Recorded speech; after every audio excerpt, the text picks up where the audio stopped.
From Redbird Arena on the campus of Illinois State University in Normal, Sports Channel presents the Illinois High School Association State Dual Team Wrestling Championships. For the AA title, it's the Naperville North Huskies 22-1 against the Mount Carmel Caravan 17-2. For the Class A title, the Hornets of Harvard 26-5 take on the University High Pioneers, who are 20-4. Hi, everybody. I'm Tom Stalker. Last week at the Assembly Hall in Champaign, we crowned the best individual wrestlers. Now we're going to find out which are the best teams in head-to-head competition. And once again, Rob Sherrill joins us as our expert analyst. It seems like every time we have the dual team championships here, you have some upset of some kind today. A stunning upset. Number one ranked Providence was knocked off by Naperville North.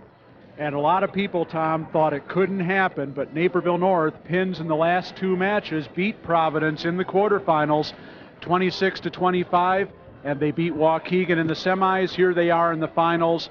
Mount Carmel has won both the matches on their side. It should be quite a final. Let's take a look and see what has happened. We take a look at the brackets and see that in the quarterfinals, Waukegan beat Lane Tech. Naperville North stunned Providence against two pins in the last two weight classes. Lyons Township cruised by Granite City, and Mount Carmel beat Rock Island. And in the semifinals, Naperville North avenged a loss to Waukegan last year with a win this year, and Mount Carmel battled past Lyons Township. Meanwhile, take a look now at the teams. Naperville North, they have been here now for the third straight year. They've been the bridesmaids, never the bride. Can they pull it off? Well, they're going to have to be very tough in the lower weights to do it. That's where their strength is. They need to get to a big early lead and then try to neutralize the strength Mount Carmel has in their middle and their upper weights. It's going to be quite a challenge. Mount Carmel, they've been ranked number 2 just about all season long. Now maybe is the door open? Could be. And, you know, the talk up to this state tournament was Mount Carmel never even made it here to the Redbird Arena. This is their first trip. They're here to the finals, and I think they're going to take advantage of it this time. Meanwhile, in Class A, the Harvard Hornets, they have been here. They have not won the title. 3 times, though, they have been second. Could this year be the charm? It could be, and they've been coming on strong this last part of the season. They beat Sandwich in the defending champions in the sectional. They've really had very little trouble so far. They have finished very, very strong, but you've got a hometown favorite. The University High Pioneers right here in Normal. In fact, their mat is right out here on the floor. They got to feel very comfortable. Very comfortable indeed. They beat Mahomet Seymour, one of their longtime rivals, in the quarterfinals. They eased past Hillsborough in the semifinals. They're going to be up against it, the Harvard tradition, but they've got the hometown arena on their side. But they have also lost maybe one of their keys in Corey Christensen. Well, it's going to be interesting to see how that affects them. He's a very important part of their team. They need points from their big point getters, and Christensen is the biggest one of all. All right, 13 weight classes. We'll start it off at 103 pounds. We'll be back with the dual team state championships from Normal after this timeout.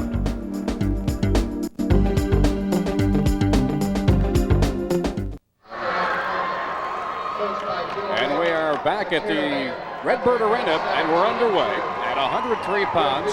This is in Class A.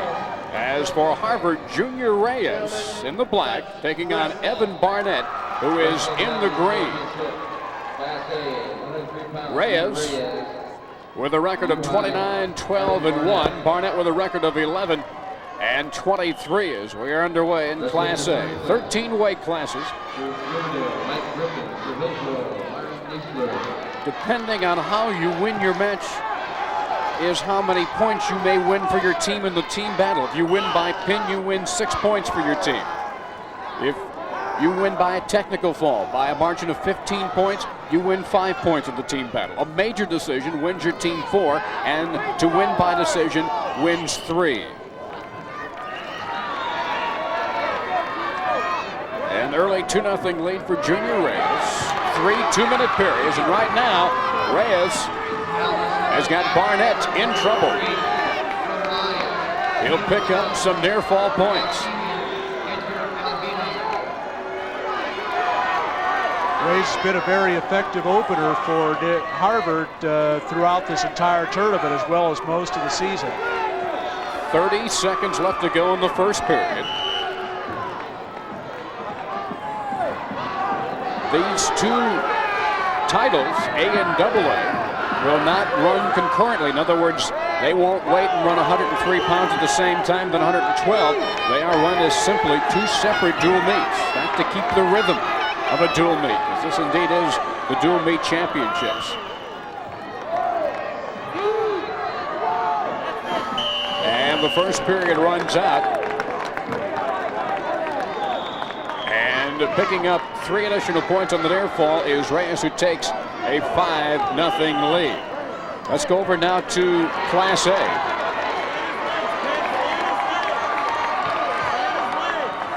I'll make that Class AA. And in this battle, we have Justin Eberhard for Naperville North against Pat Sheehan. And we've got just under a minute to go in the first period. No score in this match at 103 pounds. Very key match, the 103-pound match for Naperville North. I think they need to win this match to have any chance in this meet. Mount Carmel can still win this match if they lose 103. I don't think Naperville North can win this match if they lose 103.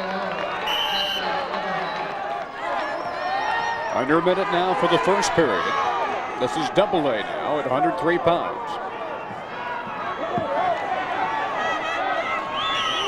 Justin Eberhard, a record of 21-9. Pat Sheehan, a record of 10-5 in dual meet competition. We do want to correct one thing. We told you the Naperville North at the start of the show was 22-1.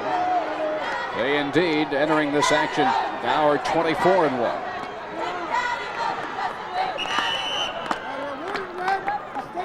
And a warning issued against Eberhard. The red team in this AA has been designated Naperville North, the green Mount Carmel. That's for the purpose of scoring.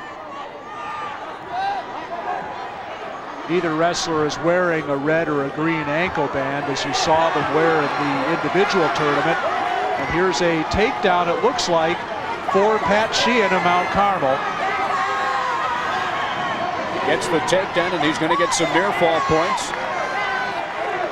As he's got Eberhard, he had Eberhard's shoulders within 45 degrees of the mat. That's why it's called a near fall.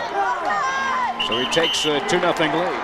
As time runs out after the first period, he gets 2 points in the near fall and leads 4-0. There you see Bill Guidey, one of the Mount Carmel assistant coaches, and that's something you really don't want to do, is give up that many points right at the end of the period, like Justin Eberhard just did. Those seem to be the kind of points that it's the most difficult to get back. So Sheehan begins the second period leading 4-0 in this first weight class. You will hear whistles and cheers all around Redbird Arena, because while the 2 championship matches are going on, this is a new format this year. Last year they had the quarterfinals on Friday night, the semifinals and finals on Saturday. This year, in an economic move, they've had everything in one day. Quarterfinals, semis, and finals. And while the finals go on, Rob, the third place bouts are going on in here at Redbird Arena as well. The entire day here, Tom, we've had all 4 mats in operation. And I think the Illinois High School Association went to this move to try to keep the crowds here after the Friday night session. In previous years, when we've had both a Friday night and a Saturday night session, we lost the crowds that went home with the teams that lost on Friday night. I think they've done a better job of keeping more of the people in the arena the entire day for the entire tournament.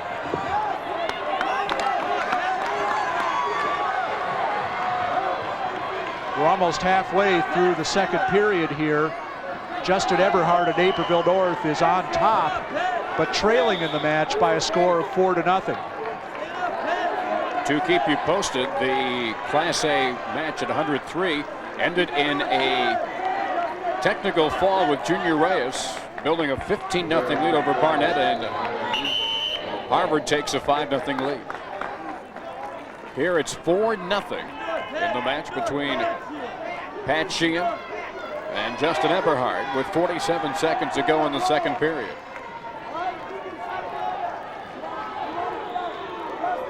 This is a match between two teams that both are very accustomed to wrestling on the mat. Mat wrestling is where Naperville North historically has been very, very dangerous, and as has Mount Carmel. So this is a match that's going to be won primarily on the mat between these two teams.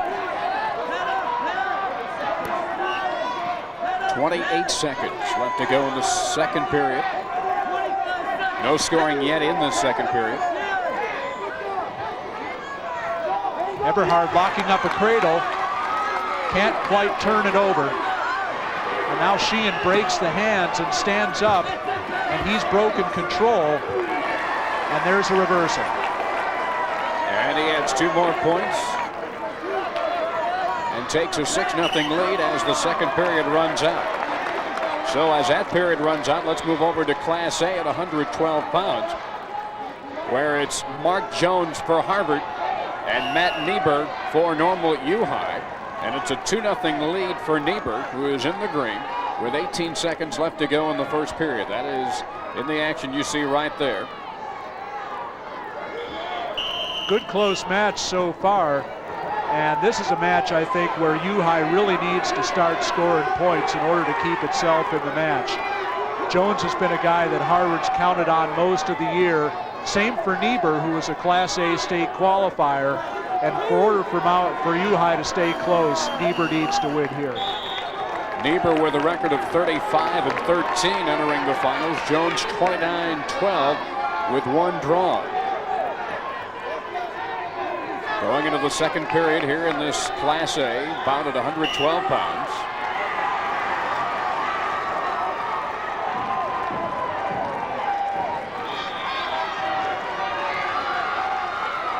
And now you see the action on the left of your screen in Double A. As they go back to the Double A battle, where it's 6-0 now with 1:09 left to go in the match between Sheehan and Eberhard. And Pat Sheehan about to get Mount Carmel off to a very, very good start in this 103-pound match.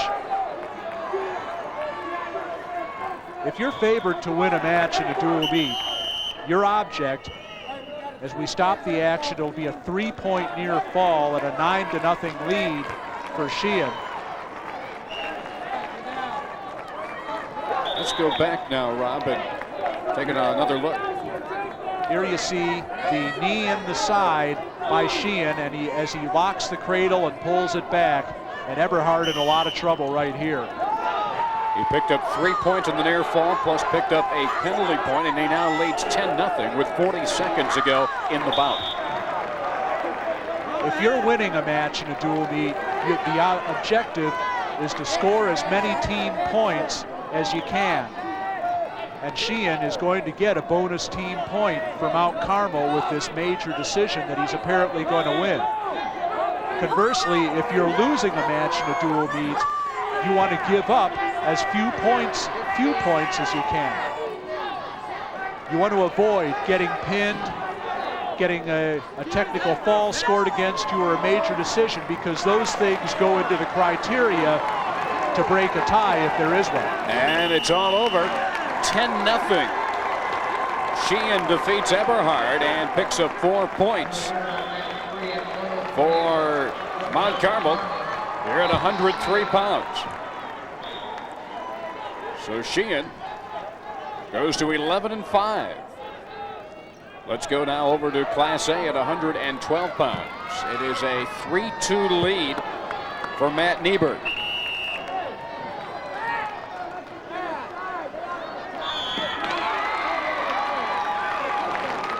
Jones scored a takedown here in the second period. Niebuhr had an escape, and that's where the 3-2 lead comes from that we see now. Now wrestling on mat 3 at 112 from Mount Carmel, Joe Opiola. Jones with a duck under, trying to score a takedown. Hasn't quite done it. Niebuhr was able to turn around and face him and avoid losing the control position. Just 7 seconds left in the second period.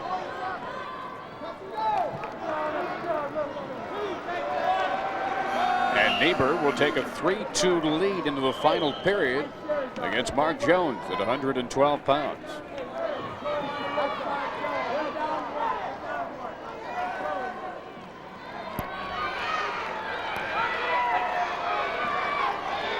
Let's go over to Double-A, where they are underway at 112 pounds. The battle, Mike Ranella for Naperville North against Joe Opiola for Mount Carmel. Ranella 45-2 with 19 pins this year. And Ranella needs to get pin number 20 to keep Naperville North in this match. Ranella, of course, the two-time state champion at 112. Opiola just a freshman. And Ranella should have the edge here. But it's going to be interesting to see just how many points he can score for Naperville North, as Opiola looking to get out of this control situation.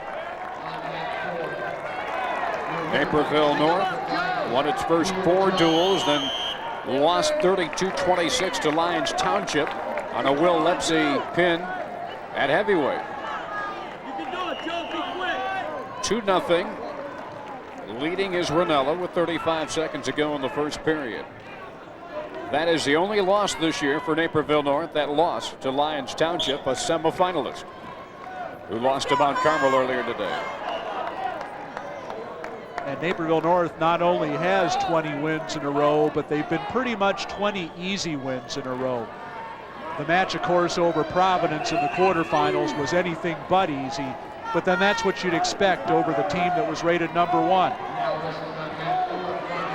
Providence had some pretty easy wins during the year, but so did Naperville North once they got done losing to Lyons Township. They really haven't been pushed from there until now. Ranella's been in control as the first period runs out, but he has only a 2-0 lead after the first period. He hasn't been able yet to turn Opiola to his back.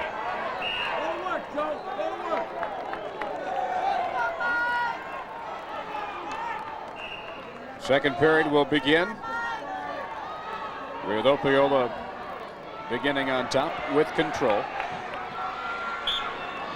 Of course, Opiola's been around. He knows how tough Mike Ranella is, and he knows what Mike Ranella does well. And I'm sure the last thing he wants to do is be on his back against Ranella. And he knows if he can stay off his back, Ranella's will beat him, but not by very much. 25 seconds gone on the second period. Ranella trying to break the hands of Opiola, and he's done that. Just about an escape situation here. Definitely a loss of control, and now Ranella spins behind, and he has the reversal. Picks up 2 more points for a 4-0 lead.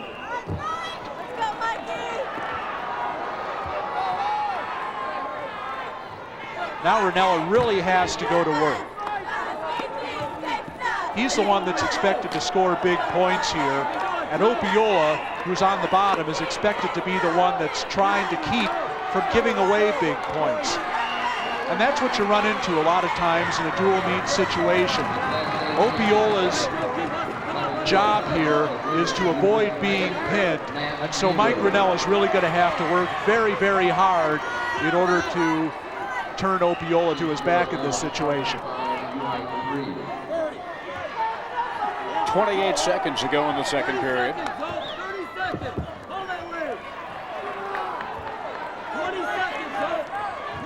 Still 4-0 Ranella.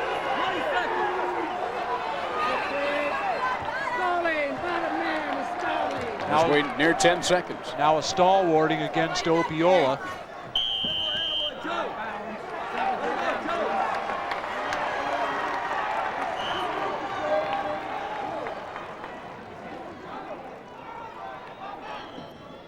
A lot of times this is where you might see injuries occur, because a superior wrestler like Ranella, as we watched Naperville North coach Tom Arliss giving instructions to Ranella, a lot of times a superior wrestler like Ranella might get a little frustrated with his inability to turn Opiola, might get a little bit too physical, might cause an injury or some such thing. 4-0 is Ranella's lead. Quickly, we're going to go over to Class A, where they have started at 119 pounds. David Abel for Harvard and Kurt Hudson for Normal U High. Abel 22-20, while Hudson is 45-3. It's a 2-0 lead early for Hudson, with about 45 seconds gone in the first period.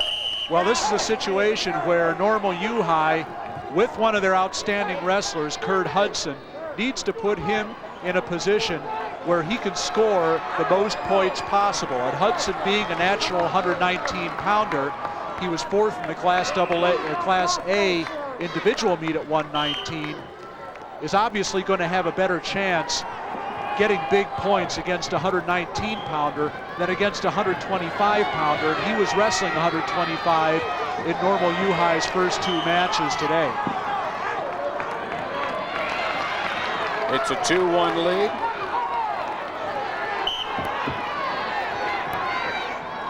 Hudson right in on the ankle pick against Abel. And you'll watch on the left of your screen a 7-0 lead now for Mike Ranella, as he got a takedown, an escape and a takedown. 7-0 Ranella over Opiola with 38 seconds to go in the match. Opiola clearly hanging on that leg just to keep Ranella from establishing control, and finally the official was caught. Now he's got one leg almost around his head as he leads 8-0. Opiola almost in on the reversal, but Ranella, with that tremendous leg strength that he has, cannot get out.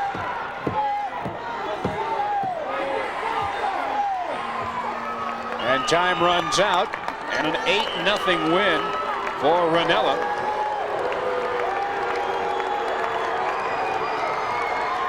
And he picks up 4 points for the Huskies, and they are in a 4-4 tie with Mount Carmel after 2 bouts. You see Ranella a little bit unhappy. He wasn't able to get a technical fall or a pin out of this match, and that was almost kind of a victory for Mount Carmel and Joe Opiola. Opiola lost that match, but he held Ranella, a 2-time state champion, to a major decision, and only 4 points for Naperville North. He didn't give up the technical fall or the pin. Let's go back and take a look at some of the action in that match. Here you see Opiola almost hitting the Granby roll against Ranella, but Ranella throws in the legs around the head, and he's able to maintain control. Almost had him on his back for near fall points as well.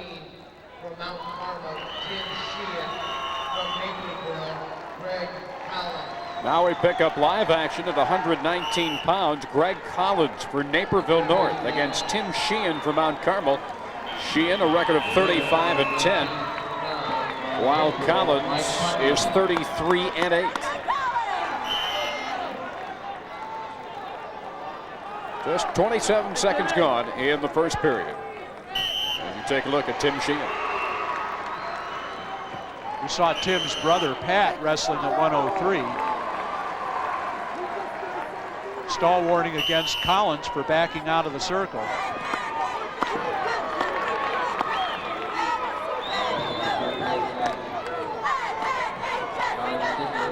Two wrestlers we're watching here whose strength is on the map. Tim Sheehan, very explosive, very dangerous wrestler. He can pin you from just about any place.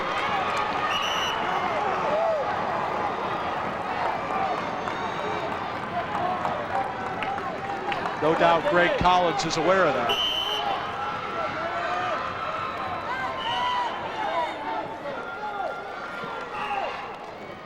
Collins backing toward the edge again.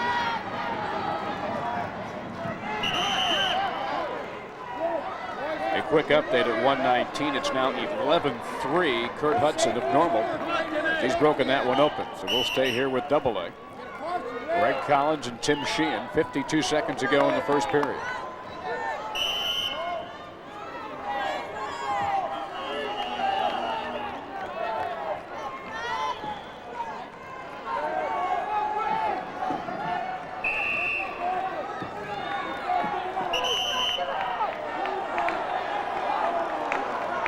lined up outside the circle. You can see watching this match, neither of these wrestlers are particularly comfortable on their feet. You look at both of them, you know both of them, the other is capable of scoring a big move from any place, as Sheehan up on a double leg there. Collins keeping the whizzer in a potentially dangerous situation. That was the signal you saw from both officials. Bruce Bartos of Antioch, the lead official. When they put that hand behind the head, that's a potentially dangerous situation. Both Bartos and the assistant official, Bill Punkay of Palatine, catching that one very, very quickly. And after one period, no score between Collins and Sheehan. Collins from Naperville North, Sheehan, Tim Sheehan that is, from Mount Carmel. The Caravan ranked number 2, but this is their first trip to the finals. They won the Catholic League. Naperville North, the DuPage Valley Conference titleists. And you got a feel for their team and Coach Tom Arliss, Rob, that this is a day of vindication for them. They finally may have broken through, but they have one more hurdle to climb as they come into this match decided underdogs. You know, as well as Naperville North has done in the individual matches the last couple of years, they have always been a team, dual-oriented program. In fact, Tom Arliss talked a little bit about that after the dual win over Providence this morning. He said he was talking about how much fun it is to be able to have 13 good people and put a dual meet lineup together like this. As we saw Kurt Hudson of U-High scoring a pin at 119 pounds, and that's a big win for U-High. Hudson, one of their big point scorers, and he got him 6 points. We'll go back and take a look at that in a little bit.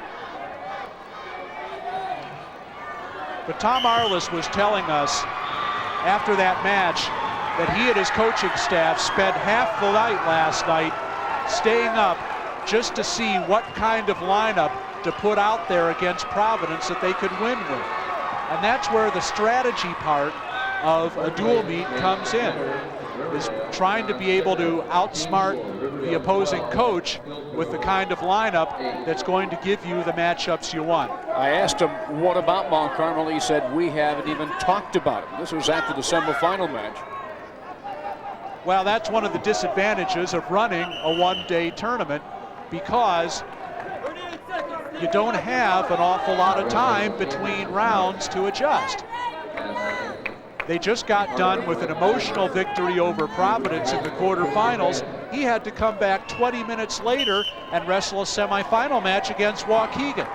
And then about an hour, maybe an hour and a half off after beating Waukegan and coming back for a title match against Mount Carmel. So it's 3 matches, 3 very pressure-packed matches in a very, very short time period.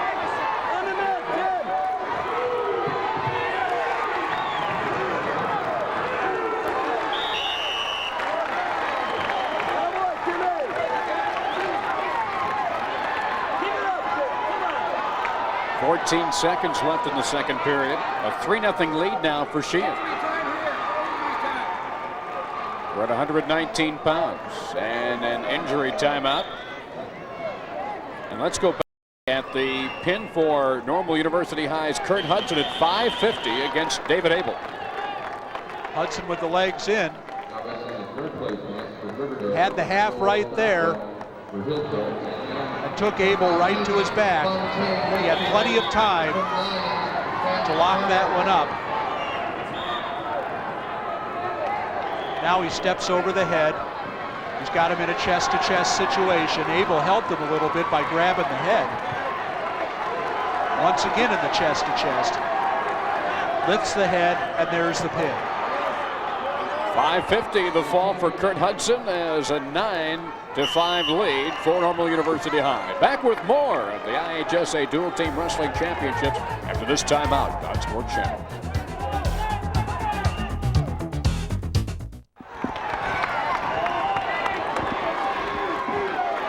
We are back As we're back at Double-A at 119 pounds, a 3-0 lead for Tim Sheehan. Now it's tied 4-4. That lead evaporated quickly. Dead even match once again, and a very important match for Naperville North. This is one of those toss-up matches that the Huskies really needed to win.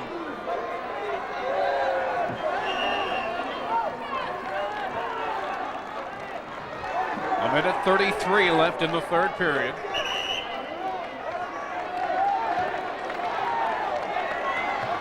Sheehan not very good on his feet, but he's very good at avoiding being taken down. Collins has had a couple of good double-leg shots on him that he hasn't been able to finish.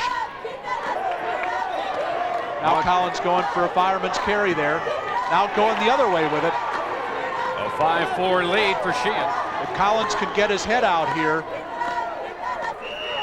get his arm around, get his right arm out of there and around the waist and his head out, it's going to be 2 points. He'll need to try and finish it before the official calls a stalemate. Sheehan still with the arms controlled. 48 seconds left. And Collins now not able to take advantage. As they wind up outside the circle, a 5-4 lead, a slim 1-point edge for Tim Sheehan. The team battle early, tied at 4 each. We're in our third of 13 weight classes.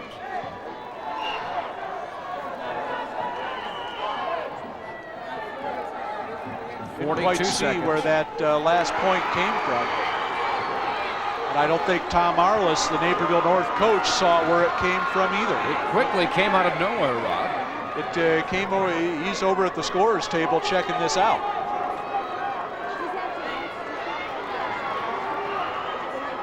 And this is crucial because the match so tight, just 42 seconds remaining here in the third and final period. Perhaps an escape that might have been awarded previously but wasn't put on the scoreboard. Tom Arliss seems to be satisfied. They're going over the scorekeeper's book. They keep score just like in basketball. You've got a scorekeeper that records the different moves and the scoring moves, I should say, the escapes, the takedowns, the near falls. It's the joint responsibility of the officials and the scorekeeper to make sure that the score of the match is correct. And the score that's kept in the book is the official score. And now the point's been taken away. 4-4, so they took the point away. 42 seconds left. Just because it says points on the scoreboard, that doesn't mean it's actually the official score, as Collins in deep on that high crotch, and he scores a takedown. And takes a 6-4 lead, 28 seconds left. Now, if you're Collins, you want to be very, very dangerous here. You're careful here. This is an area where Sheehan very, very dangerous. He can not only reverse you from this situation, he could put you on your own back. We've seen him do it several times this year. Now just 17 seconds remain. A chance here for Naperville to get a big win in the early weight classes. That's another caution against Collins. Shut up, you're gonna get banged. Collins saying she had moved first.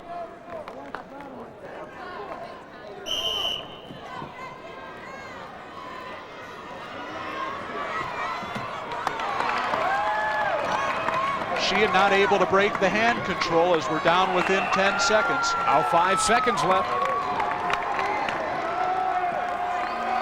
That's it, time runs out. And Collins wins a 6-4 decision and wins 3 points for Naperville. They take a 7-4 lead with that win at 119 pounds. The late takedown for Greg Collins, he rode Tim Sheehan out, and that was the difference in that match. Right here, Collins with that outside high crotch single was able to trip Sheehan backwards and get the 2 points that won the match for him. So we move to 125 pounds. Ryan Casey has reported for Mount Carmel, and he will face Mike Wedding of Naperville North. If you sense a bit of hesitation on our part as to who's wrestling, that's because we don't know until the same time everybody else does. It is one of the great strategies of dual team wrestling. Who wins the coin flip, that determines then stagger each other weight class, who has to send his wrestler first to the table to report. And they often will send you a lineup telling you who's going to wrestle at that weight. It doesn't mean that that particular wrestler will report for that match. You have to see who reports for the particular match before you know for sure who's wrestling. Stalemate with 1:11 to go in the first period.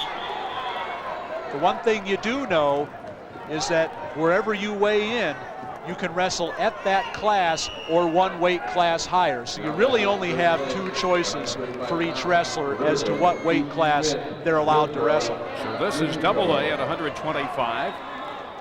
We want to move to Class A at 125 pounds, where on the left of your screen you see Mike Wilbur for Harvard in the black, Chris McFadden in the green, and Wilbur had a 7-2 lead. It is now 7-5 with 1:41 to go in the third period. McFadden with a couple of big wins earlier in this tournament against Muhammad Seymour in that dramatic quarterfinal victory, and again against Hillsborough. Wilbur with a record of 13-22-1. McFadden is 21-15. And now there is a reversal for McFadden. He's tied it up at 7 apiece. Again, this is a crucial match for U-High. They have more what you would consider weak weights than Harvard does, so they need to get points out of their expected point scores wherever possible, and McFadden right now in a 7-7 tie with 1:09 to go is one of those point scorers for U-High. And one of the trainers out to attend to McFadden as he has come up with a rather common malady in wrestling, a bloody nose. Second time that this match has been stopped for an injury, with 1:09 here left to go third period, and coming back from 5 points down is McFadden, down 7-2, and it's right now 7-7. Wouldn't be surprised to see McFadden maybe let Wilbur up this next time and go for a takedown that would give him the lead. That's where he's done it in this match, is on his feet. All right, let's go back over to double A as they tend to McFadden, where it's no score now early in the second period. Mike Wedding for Naperville, Ryan Casey for Mount Carmel.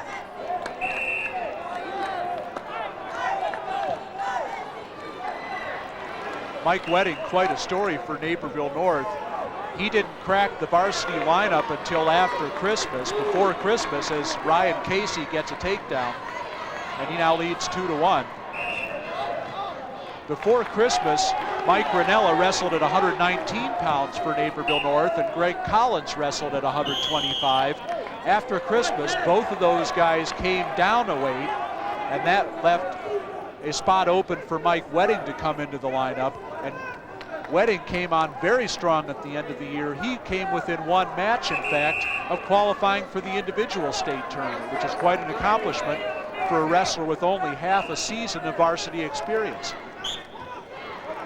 1:10 left in the second period, a 2-1 lead for Ryan Casey.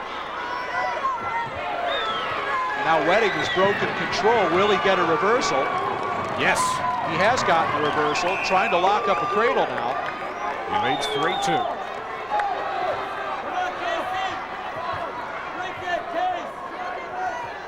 Now he's going to try and sit back with that cradle, and there it is. And more points coming for Mike Wedding on the back. Looks like he'll get 3 in the near fall situation. Well, he's got the 3 near fall points. Now he should try to pin him.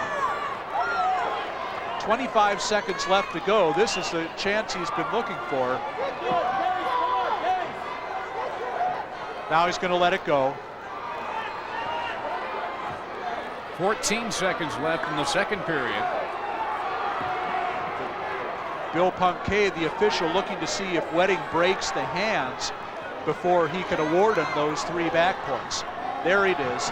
And now that's the 3 back points for Naperville North. Let's quickly now, if we can, go over to Class A, where with 28 seconds left and counting now, on the left of your screen, it is 8-7 with Mike Wilbur taking the lead because he let McFadden escape. It was the international escape. He let him go. 15 seconds left. McFadden still trying for that winning takedown. He needs to keep driving toward the head. 4 seconds left. Not going to do it. He gave away the point too, Rob. That's a strategy in wrestling. You feel by letting your opponent get off the bottom and coming back to neutral, you'll take him down and win. It's a gamble, and it did not pay off as Mike Wilbur defeats McFadden 8-7, and Harvard gets 3 and now trails by a point at 9-8.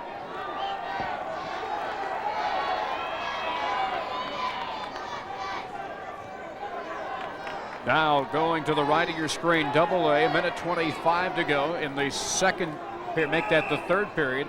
A 6-2 lead for Mike Wedding.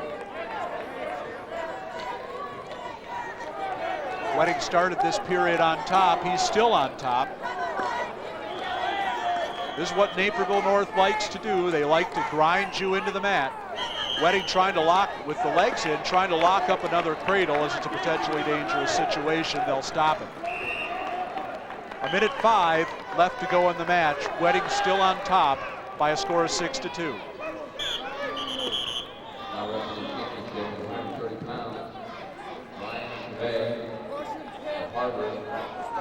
False start against Wedding.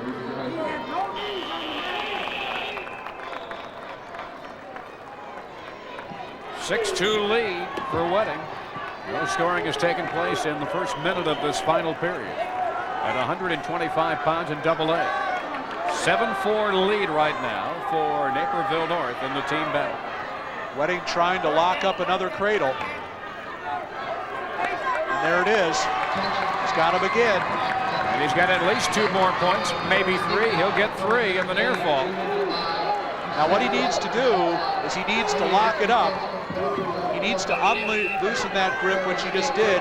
Now with an 8-2 lead, he needs another near fall to get that major decision. They say he did not have Casey's shoulder within 45 degrees for the required time. Now there's a power half he's trying to turn, and he's got it. And he's going to get that major decision, it looks like. 10 seconds. Keep him right there. 3 on the near fall, an 11-2 lead, and that's it. Casey almost out for the reversal, but nothing doing.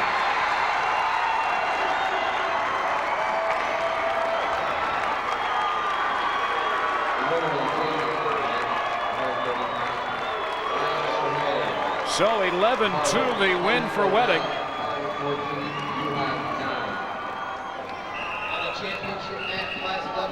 And so it's an 11-4 lead in the team battle for Naperville. Well, right now, Naperville North is doing what they have to do. They're scoring points where they need to score them. In this area of the lineup where Mount Carmel is the weakest, the question's going to be, will it be enough for when Mount Carmel's big guns start coming up? In Class A at 130 pounds, we had a pin. Ryan Chimay of Harvard pinning Paul Harris.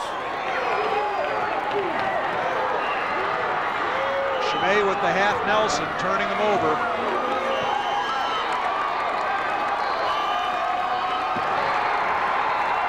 And there's the pin.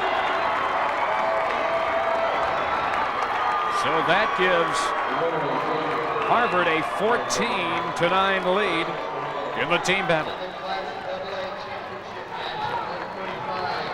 Now we're back at Class AA at 130 pounds. Mike LaMantia against Andy Race.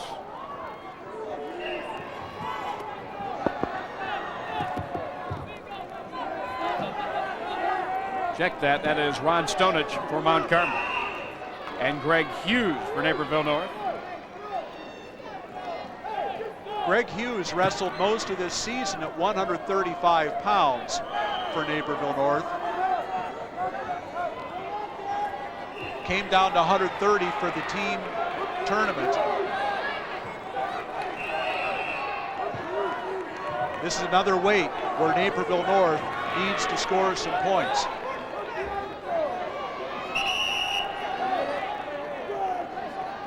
Most of Naperville North's wrestlers very, very tough on the mat.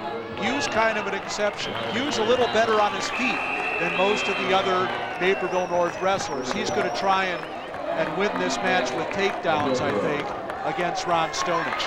Hughes 36-5 on the year, while Stonich the record of 23-13. Late in the first period, just 10 seconds remaining, no score here at 130 pounds.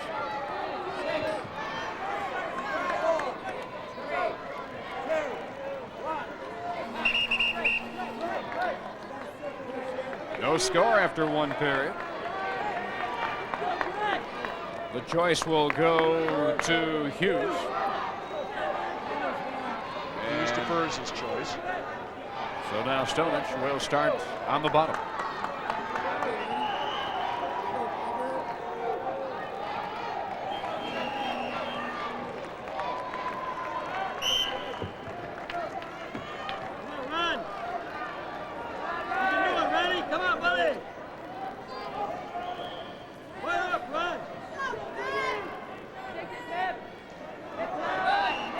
You've got two of the more free-spirited wrestling teams, I suppose, here in the finals, as opposed to the more technical style of wrestling. Particularly Mount Carmel. They don't mind doing some freelancing out on the mat when it comes to be their turn. A lot of that's just basic natural athletic ability, but several of their wrestlers have perfected what I would call some pretty funky moves, and their opponents have paid for it at various times along the line. Hughes getting the takedown for a 2-1 lead, just about a minute into the second period. One of the reasons, Rob, why everybody was conceding this tournament perhaps to Providence was that at the very end of the season, they just blew away Mount Carmel in a duel 41-17. That was a dual meet where, with the score getting out of hand late, as Ron Stonich gets a takedown and he leads 3-2, Mount Carmel coach Bill Wick sat out a couple of his upper weight regulars just in order not to tip his hand, shall we say, for when he knew he'd probably see them, or expected at least to probably see them later down the road. Naperville North stunning Providence 26-25. Providence had not given up more than 17 points in a dual meet. In any dual meet this year, they gave up 17 points twice until today.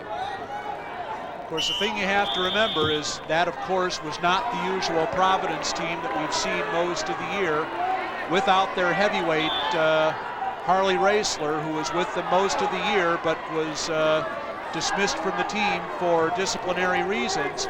And then, of course, without their 189-pounder as well, Doug Reiser, who missed making weight to wrestle heavyweight in that match because he weighed in half a pound too light.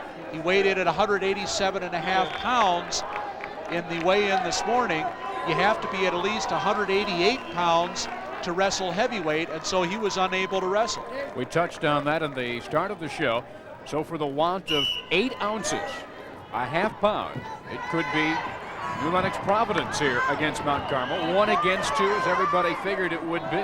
But for want of 8 ounces, and it's ironic that Reiser played football on their state championship football team at over 220 pounds. And cut an awful lot of weight for the team during the season. And I know Doug Reiser, he's a very nice young man, and he made a lot of sacrifices. As it turned out, the heavyweight spot would have been his if things had worked out just a little bit differently. Nobody said life was fair. That's just the way things work out sometimes. 3-2 lead for Stonehenge with 1:30 left to go in the final period.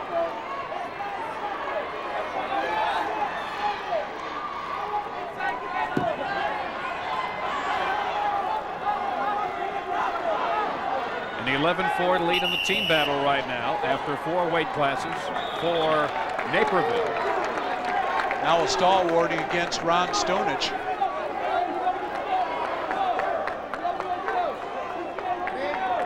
If your strength is takedowns as a wrestler, the thing you also have to be able to do is to get off the bottom. So far, Greg Hughes hasn't been able to do that. He worked to stand up there, but Stonehenge brought him right back down to the mat. He wasn't able to break the hand control of Stonehenge and get the escape. Still 3-2. Under a minute now.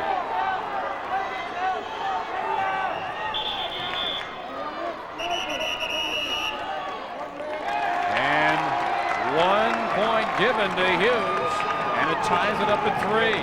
That was a good call there. Stonehenge had control over Hughes, just let him, then just started hanging on that leg at the edge of the mat. And now Hughes with the escape leads by a score of 4-3, 40 seconds to go.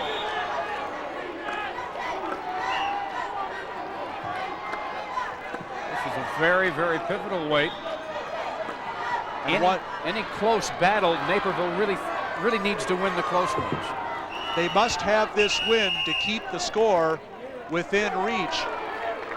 Now a stall warning against Hughes, 23 seconds left to go, because Mount Carmel will have Steve and Joe Williams and the rest of their big guns coming up later in the lineup. Naperville North has to win matches now while they can.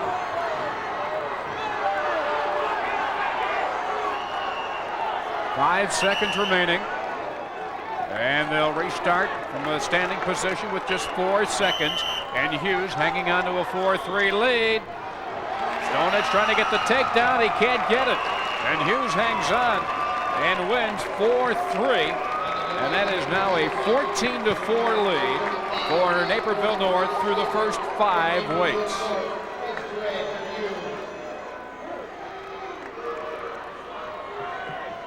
Let's go over to Class A. We're going to pick up the very tail end of the 135-pound battle between Ryan Palmer of Harvard and Ryan Meekum of Normal U High. It's a 6-0 lead right now for Palmer. And a chance for a 17-9 lead for Harvard. 12 seconds remaining.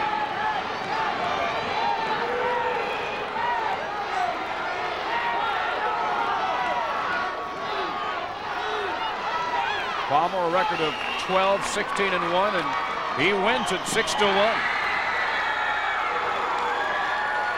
And 17-9 becomes the team battle with Harvard, #1 ranked, leading.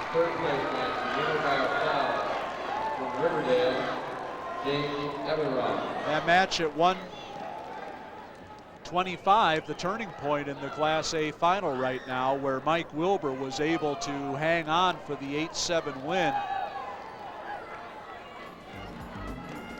We'll be back with more from Redbird Arena, the IHSA Dual Team Wrestling Championships, after this break on Sports Channel.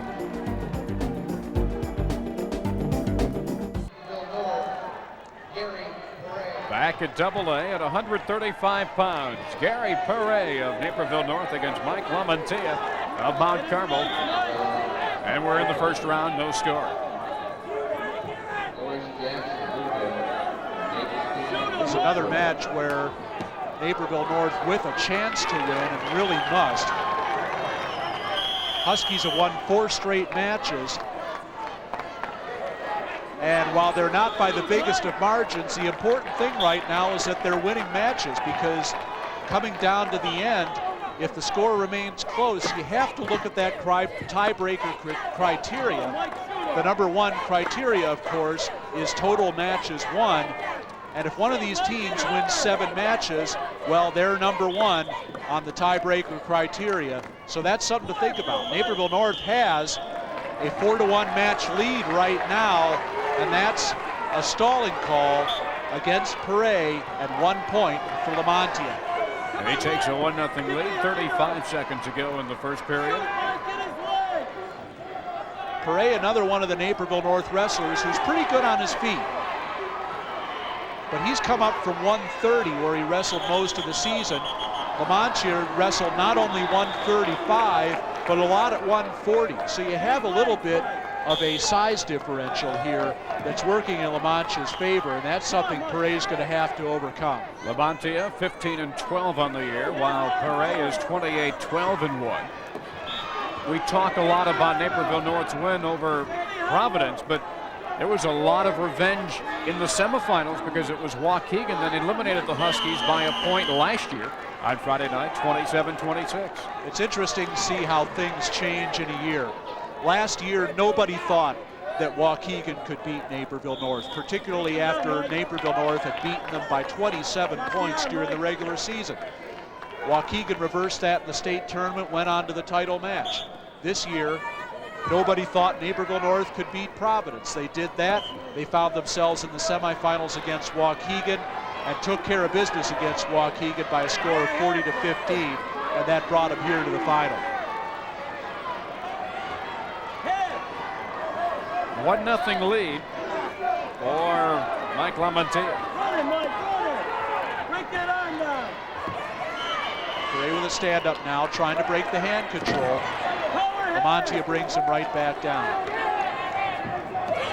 A minute 25 left in the second period. And Paray has broken the control.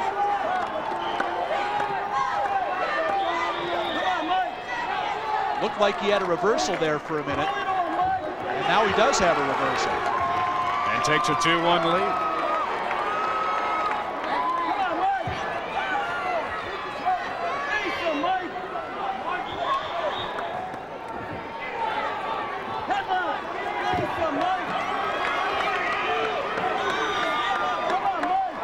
Right now, Naperville North a 10-point lead in the team battle. Sometimes, though, Rob, those big leads and big deficits can be misleading. That's because a big lead could disappear in a hurry when you've got wrestlers like Steve and Joe Williams coming up in the later weights. 2 guys that are capable of getting 6 points in a crack. As we see a reversal here for Lamontia, and he regains the lead by a score of 3-2. 20 seconds left to go in the second period. Again, you're wrestling a team, Naperville North, that's very comfortable on the mat. Paray reversed him once. He's going to try and break control again.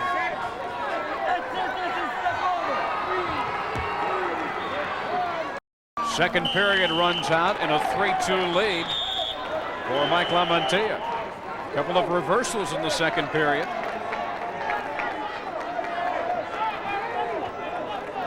Let's go back and look at one of those reversals. Right here, you're actually going to see Paray almost getting tilted for back points, and that would have been a killer right at the end of the second period. Now ready to start the third period. Just 1 point separating Lamontia and Paray. False start against Paray.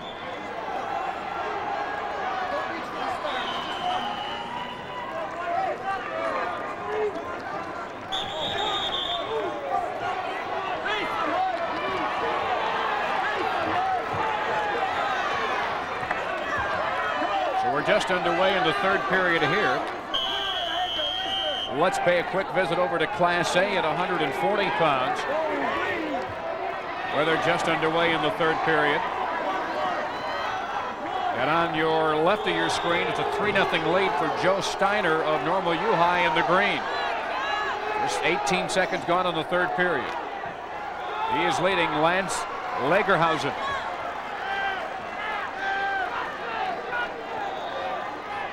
Steiner couldn't quite hit that suckback move there. He's had a couple of big wins so far today as well. And this would be a big win for him if he could hang on here. Stalemate declared. 17-9 is the lead here for Harvard. Ranked number 1, Normal University High.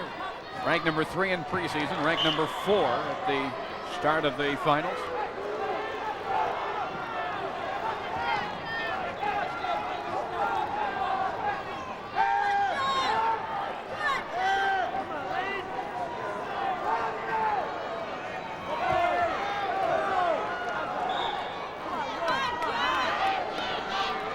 So it's 3-0 in favor of Steiner with under a minute to go in the third period as we move back over to the AA mat on your right.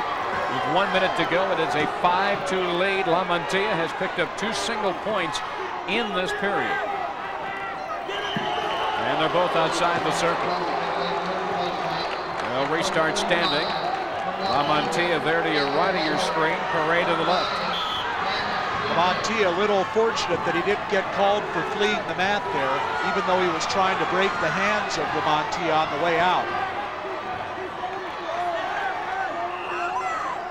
And we remind you, while these 2 finals are going on, the 2 third-place matches are going on, and there's 2 on the takedown for Paré, and he's cut the margin to 5-4. Now the escape makes it 6-4. He can tie the match with a takedown here. 23 seconds, though, is all he's got left.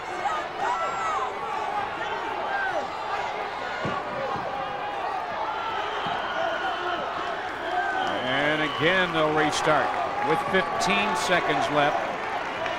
La Mantilla hanging on, a 2-point lead. Time for 1, maybe 2 good takedown shots by Paré here. Now La Mantilla probably just going to hang on. 6 seconds, and now a warning against La Mantilla.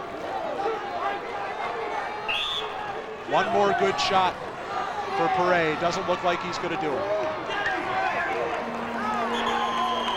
It's all over. 6-4, the win for La Mantilla.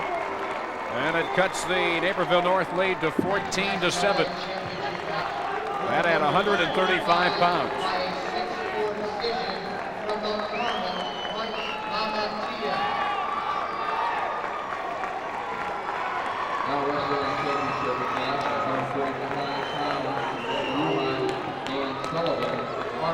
As you see now, we get ready to go to 140 pounds.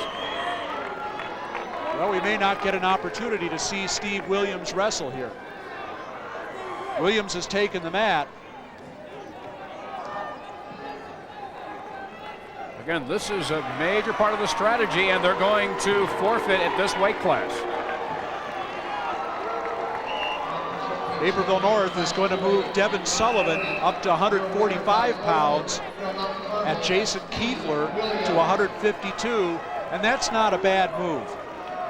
Sullivan, one of your major point scorers, you don't want to send him out against Steve Williams, where he's certainly not going to score points for you. So 6 points for Mount Carmel, and it's now a 14-13 score through the first 7 weight classes.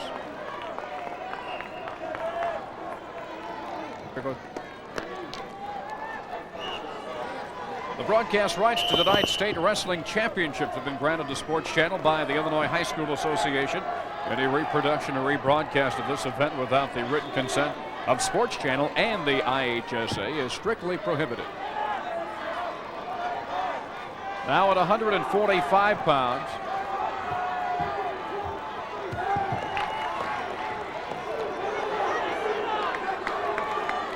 Devin Sullivan of Naperville North with the first takedown against Scott Radosevich of Mount Carmel. He has a 2-0 lead. Looked like he had the cross-face cradle there, but thought better of it.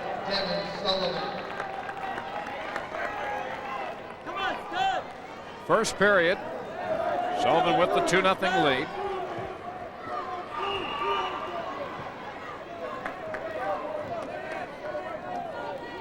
I tell you, those forfeits will move you along real quickly in your dual team battle too.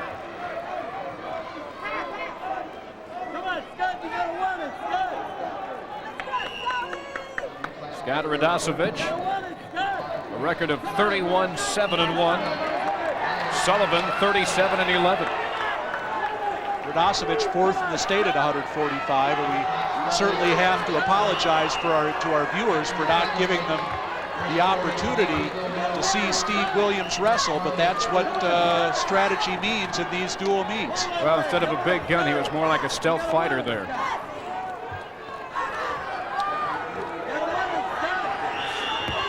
24 seconds left, a 2-0 lead still for Devin Sullivan of Naperville North. The key, again, in a dual meet is to try and get the matchups that you want. Naperville North has to win matches at this point. They still have a 4-3 match lead. If they can win here and win again at 152 with Jason Kiefler, and probably, of course, will win at 189 with state champion Mike Vakos coming up there, that gives them 7 victories. So Mount Carmel is going to have to score big bonus points with a lot of their wrestlers to overcome that 7-6 deficiency in matches. 8 seconds left here in this period. 2-0 Devin Sullivan at 145 pounds in AA. And he'll take that lead into the second period.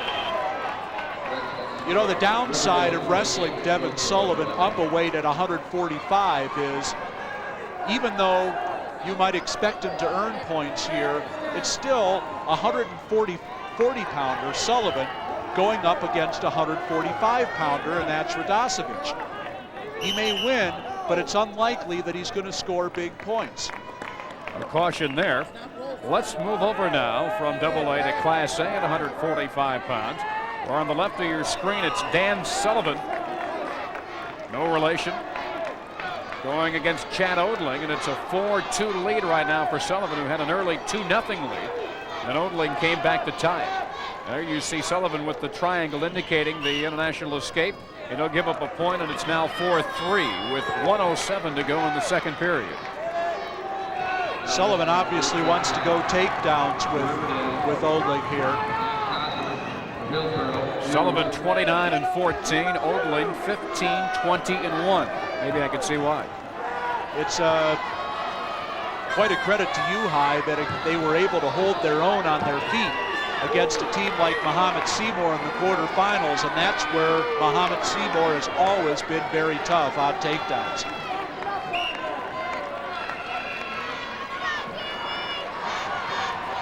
Sullivan to your left, Chad Odling to your right. Odling from Harvard, Sullivan from Normal University High. And there's 2 on the takedown for Sullivan, and he takes a 6-3 lead with 27 seconds to go in the second period.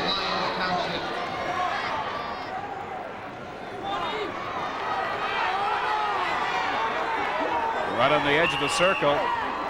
What determines when they stop the action is that as long as one of the wrestlers' supporting points, it could be feet, could be the legs, as long as one's still inside the circle, you keep wrestling. That was a rule change they instituted last year to liberalize, I suppose, the wrestling right at the edge. It's increased the amount of action, and it's increased the amount of points scored, and that's what people really want to see. So a 6-3 lead will take this Class A match to the end of its second period, which has 8 seconds remaining. This is at 145 pounds. 17-12 is the lead right now for Harvard. 6-3 is the lead for Sullivan going into the final period. David Miller from Lions, Ryan Lyons.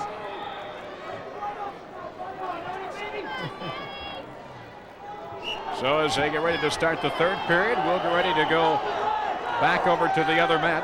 And we will pick up the last few seconds of the second period at AA. As you see, a near fall situation there in Class A. Their reversal. 2 in the reversal, and that is a 10-3 lead now for Sullivan. And now with a 10-3 lead, 7 points, you have to start thinking major decision if you're Dan Sullivan. And now back over, we picked up the final second of the second period, and a 4-0 lead there for Devin Sullivan of Naperville North, with 1 period left in his battle against Mount Carmel's Scott Radosevich. The other Sullivan in our picture also winning. and this would be the 5th win for Naperville North if they could pull it off. Sullivan looking for that cross-face cradle right away against Radosevich, who really hasn't had the chance to get anything going so far in this match. Again, in the team battle, it's really tightened up. Remember, a few weight classes ago, after 130 pounds, it was a 10-point lead for Naperville North. Well, now it's a 1-point match at 14-13. Once again, Mount Carmel with Steve Williams picking up 6 points. Granted, it was on the forfeit, but that's something he's done match after match after match this year. And the Caravan with a couple other wrestlers, including 3-time state champion Joe Williams, who could pick up 6 points at a crack just as easily. A minute 25 remaining in this match at 145 pounds. Next up is 152.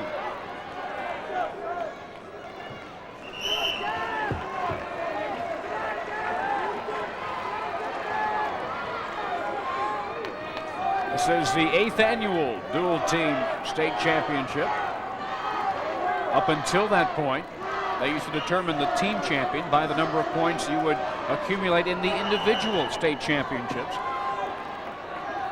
But these dual team battles, especially after it's moved here to Redbird Arena, have not been without their dramatic turnarounds. And I think with each year, personally, I think they show more and more it's just a very viable state championship, because it proves that it's not always the best individuals. It isn't truly the best team, and sometimes strange things can happen when it's team against team.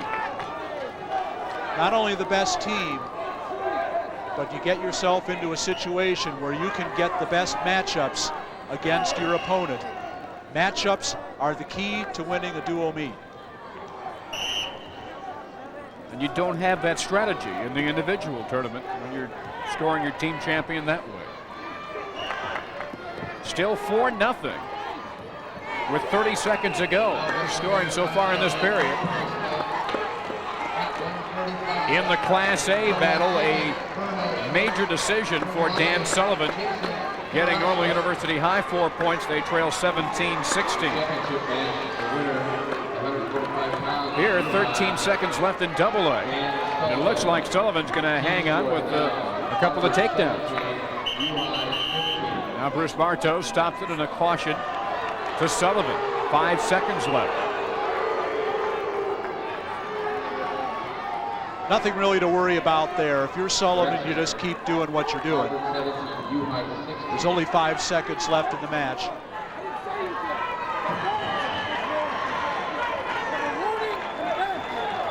Warning against the Naperville North bench for protesting that stalling call a little too vigorously.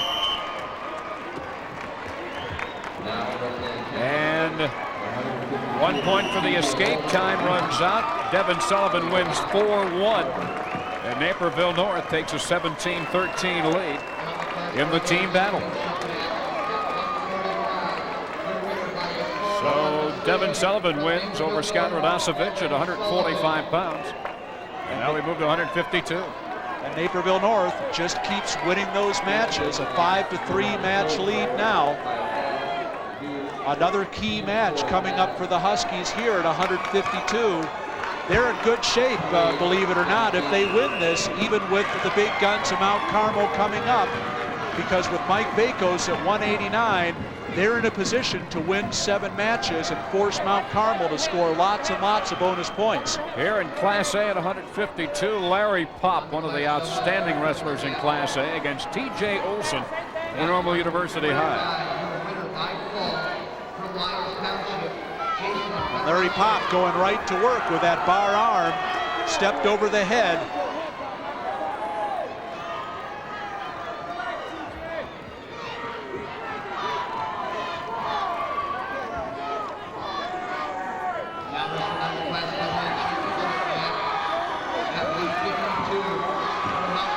Just turns over with the chest to chest, and there's the pin. The fall at 135.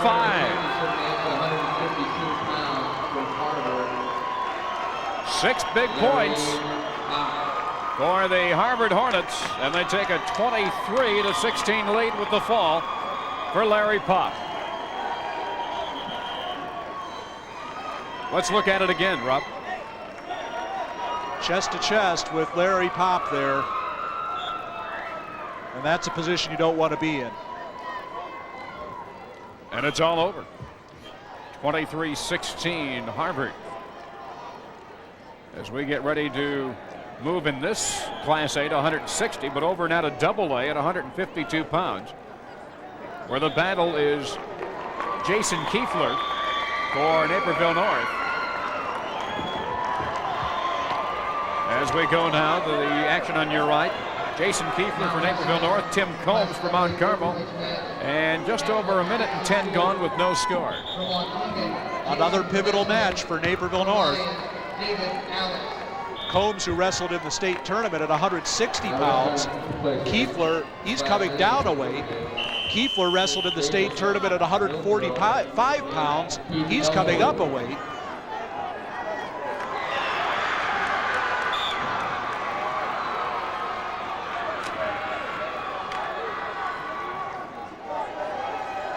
.25 seconds left. No score here at 152 pounds. Now a stalling warning against both wrestlers, and already less than 20 seconds left in the first period. Both have been warned and penalized, and there is a headlock for Tim Combs, and he's got Kiefler in a lot of trouble. Hip toss. He takes a 3-1 lead. And 3 more on the near fall. And Tim Combs strikes like lightning right here at the end of the period. He has a 6-1 lead after the first 2 minutes. Kiefler a little stunned right there.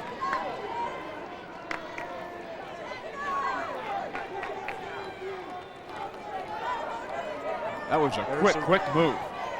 Just a rethrow, lateral drop by Combs, took Kiefler right to his back.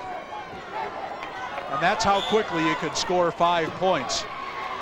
Just underway now in the second period. Again, a 6-1 lead for Combs. Combs with a record of 20-4. Kiefler's record is 43-4.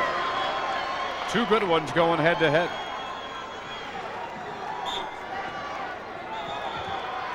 Combs again with a lot of experience wrestling bigger guys.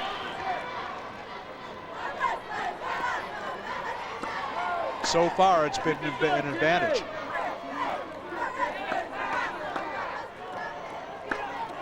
.25 seconds gone. Still 6-1 Combs.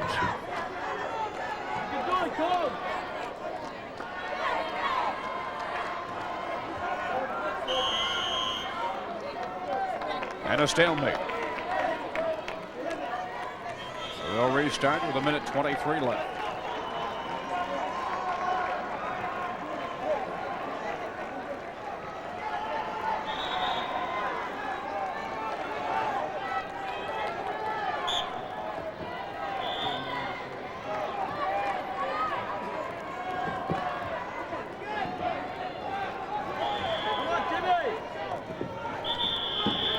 Now with 1:10 left to go, second period.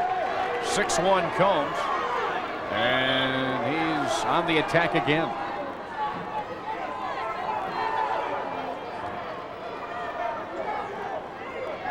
Looks like a loss of control there. There should be an escape awarded. Yes, and a point given to Combs. He leads 7-1. 50 seconds remaining in the second of 3 periods here at 152 pounds at Double A.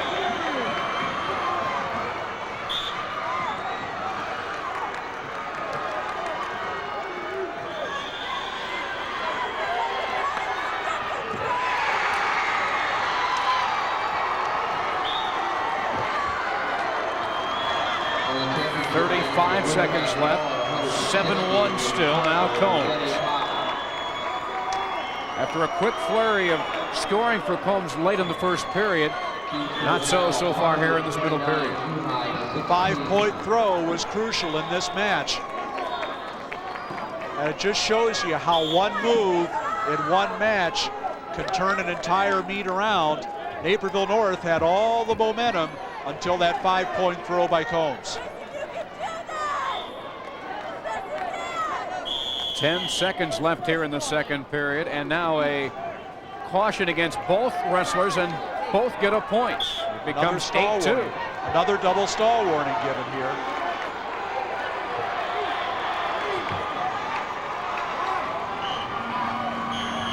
And after 2 periods, it's 8-2 in favor of Mount Carmel's Tim Combs at 152 pounds. In Class A, at 160 pounds, we had a fall. Lenny Pop, the other Pop brother, and against Darren Kurth of University High.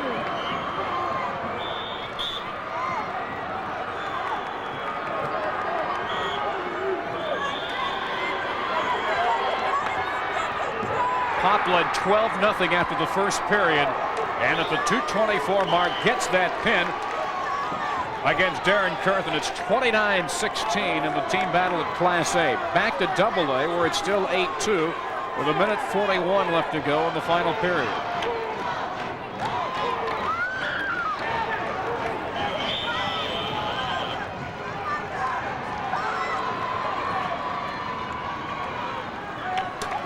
Kiefer escapes now. It's 8-3. Now he's got to get to work on his feet, and he shouldn't go looking for it all at once. He needs to score a couple of takedowns and get himself back into the flow here. Kiefer in on that single leg shot now.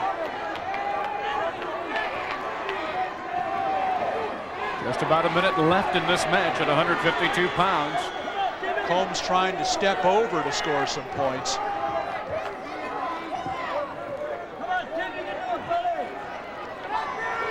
Now Kiefer trying to work up. It's not points yet.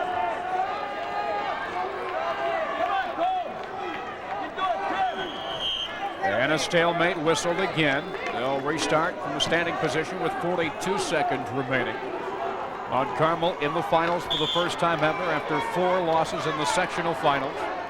Losing to Marist last year in the sectionals, 29-27. Last 2 years, Mount Carmel 34-4 in dual meet action. Naperville North, meanwhile, in the finals for the 3rd consecutive year. Losing in the quarterfinals to Waukegan last year. And now, Combs with Kiefer in trouble again. And he's going to pick up at least a major. 7 seconds left. We win by 5 or more. That's worth an extra point. He wins at 8-3. And Mount Carmel moves into the lead. That ties the match. Oh, you're right, 17-17. 11-3, major decision for Tim Combs of Mount Carmel. And that gives the momentum back to Mount Carmel, at least for the time being. We're at Redbird Arena on the campus of IHSA in Normal. Back with more of the dual team state championships after this timeout. It's coming your way on Sports Channel.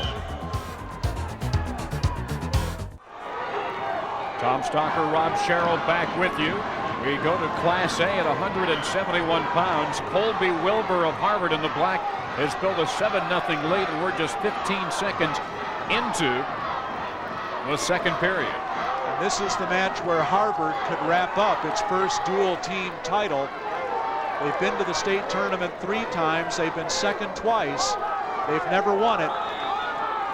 Right now, they're just a little over half a match away from that first title. 29-16. They lead by 13. And for Normal U High, you can only wonder what might have been if Corey Christensen, the 160-pound state champion, had been able to wrestle in this match. Sitting on the sidelines with the hand he broke in the semifinals this afternoon. Corey, the son of Normal U High head coach Kurt Christensen.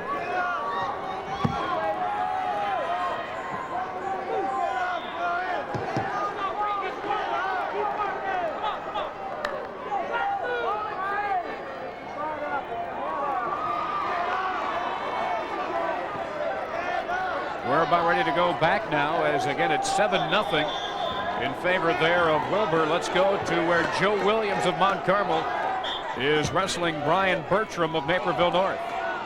And it's a 2-1 lead for the state champ Joe Williams. Williams has been at 171 pounds his first 2 matches. He weighed in at 160 today. Of course, the state champ at 152 in the individual tournament. This is his first match at 160. You mentioned something very interesting. He weighed in at 160. How much farther down can you go? How many pounds can you go up in a weight class? Well, it depends on where you weigh in. If you weigh in at a weight class and you're qualified to wrestle at that weight class, such as Joe Williams did today, weighing in at 160, that means you can wrestle either at that weight class or one weight class above. So Joe Williams' options are 160 or 171, which is the next highest weight class. He wrestled twice today at 171, but what he did weighing in this morning counts as a weigh-in at 160, and there Williams has Bertram in a lot of trouble, and there's the pin. The pin coming at 127. It didn't take long at all. Joe Williams picks up 6 more points for Mount Carmel, and they take a 23-17 lead with 3 weight classes left. And that's Joe Williams. I mean, that pin for Joe Williams gives Mount Carmel their first lead since the 103-pound match when they led 4-0 after Pat Sheehan's major decision. 3 weight classes left at AA.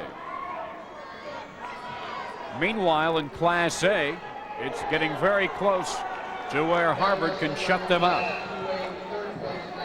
Minute 25 left, and Colby Wilbur of Harvard with an 8-0 lead. That's how close Harvard is to their first ever dual team state title. Because the most points that U High could pick up in the last 2 weight classes would be 12 with a couple of pins.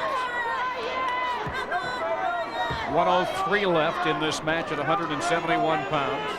8-0 Colby Wilbur over Brian Baldacchi.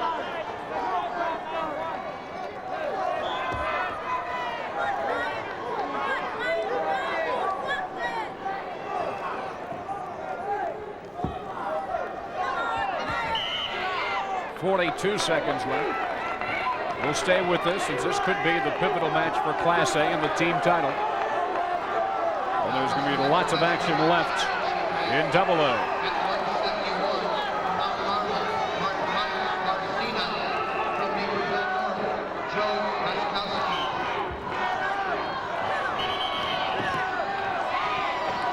Still 8-0. With 33 seconds left, but that's all that's keeping Harvard from its first ever dual team state after 3 second place finishes. And there will be back points for Colby Wilbur and maybe a pin.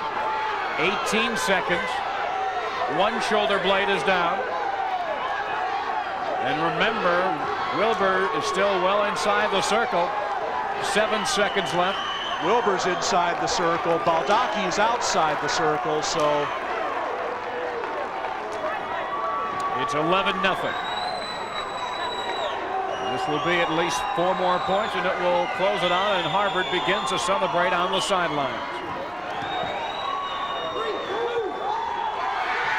That's it.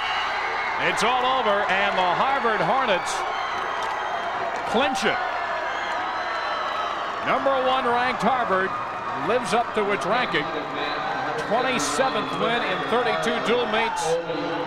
And after finishing second in 87 to Rock Ridge, second in 88 to Muhammad Seymour, and second in 1990 to Rock Ridge, they finally will bring home the big one.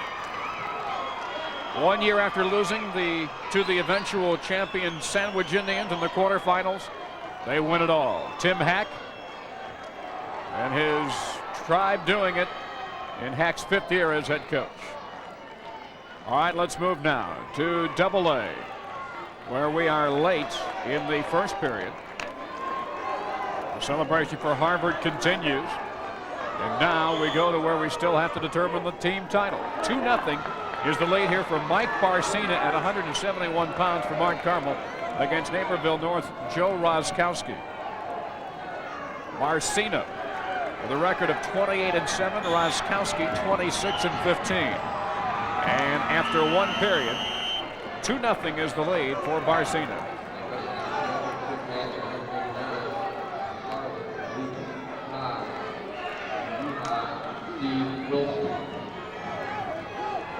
Well, I don't know if I like this decision by Mike Barcina to go down after what Joe Roskowski did to Casey Messamore of Providence on the mat in the quarterfinals. Roskowski very dangerous on the mat. Now the Granby roll gets 2 points on the reversal for Barcina. And he leads now 6-0. He got 2 in the reversal and 2 on the near fall. Roskowski never had a chance to get going on the top that time. We're at 171 pounds, 2 weight classes left after this. It is 23-17 in favor of the Caravan of Mount Carmel.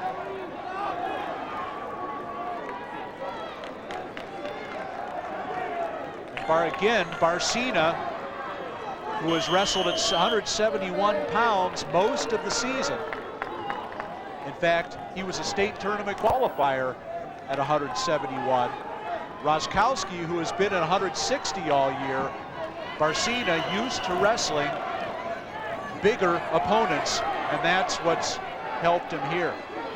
But suffice it to say that with a 6-point lead right now on the team battle and a 6-0 lead, Barcina could put Mount Carmel into the driver's seat in these final 2 weight classes. Well, it's pretty much a certainty that Mike Vakos is going to win at 189. The question is, how much is Mike Vakos going to win by? Will he win by enough to keep Naperville North within reach going into the heavyweight match? That remains to be seen. 35 seconds left to go in the second period. Barcina of Mount Carmel with a 6-0 lead.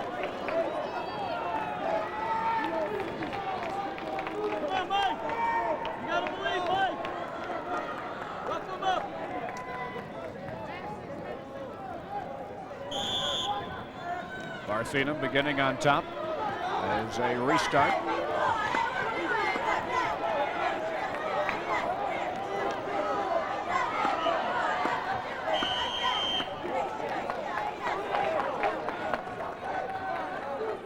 We'll stay here with Double-A, but the question does arise, Rob, that if the situation comes that you've got more points than what your opponent can catch up, does the meet stop or do you continue?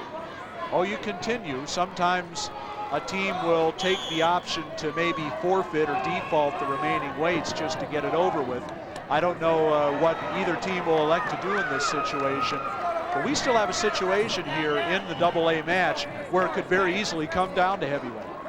7 seconds left in the second period at 171 pounds. 1 period left between Roskowski and Barcina leading 6-0. One other story, of course, Mount Carmel making big headlines off the mat with a wrestler at 103 pounds, Jason Perro. They had to overcome those distractions as well. Perro's eligibility questioned by the IHSA. He was ruled ineligible. He got a temporary restraining order, came back for the regionals, and the IHSA won the appeal of the temporary restraining order. There's 2 points on the reversal, and Barcina leads 8-0. Barcina looking at a major decision here.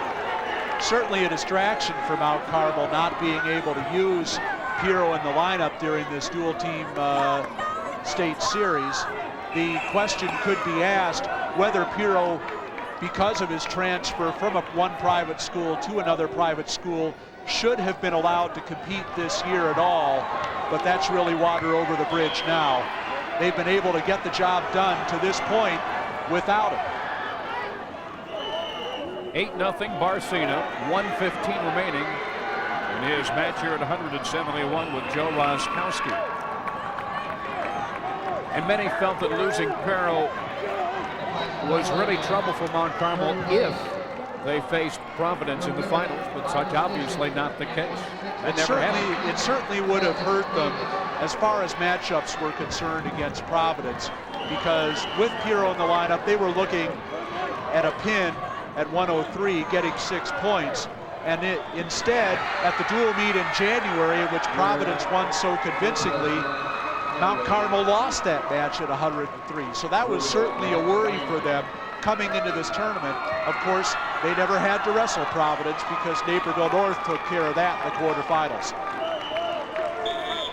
1:15 remaining in the third period.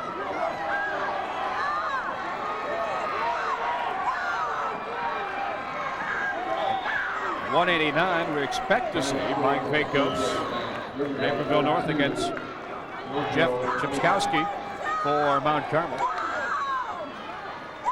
And you really have to go with Vakos right now at this point, because you need to keep this match close going into heavyweight and taking your chances. Let's see right now, Rob. This match ends right here, and it has just 40 seconds left. You're looking now at a 10-point lead.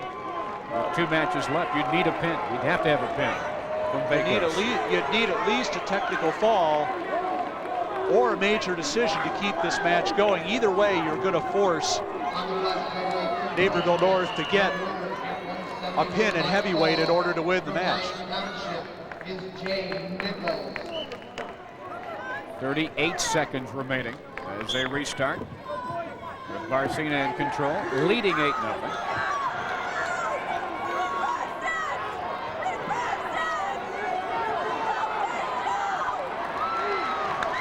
There's a reversal for Joe Roskowski. So he's taken the major decision away. It's 8-2, and now let's see if he can hold on. 14 seconds left. And now a stall warning against Barcina. Barcina's won the match, but he's lost the major decision here in the last 25 seconds. And that's just a tiny little crack, maybe, for Naperville North as we head down to these final 2 matches. 26-17 now, a 9-point edge for the Caravan with 189 and heavyweight still to go at AA. And again, we're going to see one of the best in state champion Mike Vakos reporting out for the Huskies. Let's go back here early in the 171-pound, look at one of the reversals. Right here, you're going to watch Roskowski break the hand control of Barcina. Now he'll scoot his hips out around to the side, and behind Barcina, he establishes control, and that's the reversal. Jeff Sapkowski and Mike Vakos.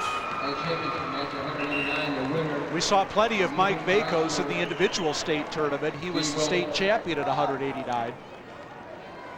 And obviously, Vakos needs to win this match for Mount Carmel, for Naperville North to have any chance, and hopefully get some bonus points as well. Mike Vakos from Mount Carmel, Jeff Sapkowski.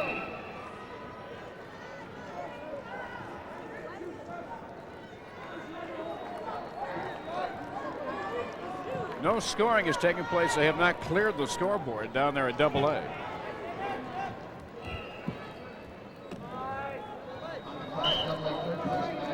After 11 weights, the score is Lyons Township 34, Waukegan 15. On the Class 2A championship match. 50 seconds left in the first period, no score. What has made Vakos such a good wrestler? He has been one of the tops the last couple of years. Well, one of the things he does, he is an outstanding athlete. Very strong. You can see, looking at those big legs. He's also got a very low center of gravity. He's very difficult to take down. It's very hard to control his hips. He's not much of a pinner, but because of that low center of gravity, if he gets you on your back, you're not going to get up. Vacos entering this match with a record of 44-1, 17 by pins. Zepkowski 29-1. 4 seconds left first period. Vacos, for his build, he's got quite a bit of agility. He's very solid. Sometimes at the upper weights you see the bulk coming from just a little of the baby fat still hanging, but no, there's none of that on Mike Vacos. He is solidly built. Another thing I think that makes Mike Vacos as a winner is he's got just a little bit of that cockiness that you like to see in a champion. He's not afraid of anybody. He wasn't afraid of anybody his freshman year when he was here in the dual team tournament as a about 177 pounder wrestling against 189 pounders. He lost, but he wasn't afraid at all. He went right out after those guys, and that carried over into his sophomore year when he was third in the state, and his junior year now when he's the state champion. Of course, it was his pin in the quarterfinals against Providence when he pinned Matt Sheehan at 5'10". At the time, Providence was leading 25-14. He had to get the pin to give him even a chance. And he needs to win and get some bonus points now to ease the burden on Jim Lukasik, who will come up against state qualifier Bo O'Rourke at heavyweight for Naperville North. Stall warning we've just seen against Shepkowski. 1-0 lead for Vacos as we're in the second period. And there's another point for Vacos and another warning against Zepkowski. All the offense has come from Mike Vacos in this match, and Shepkowski has just been penalized for it.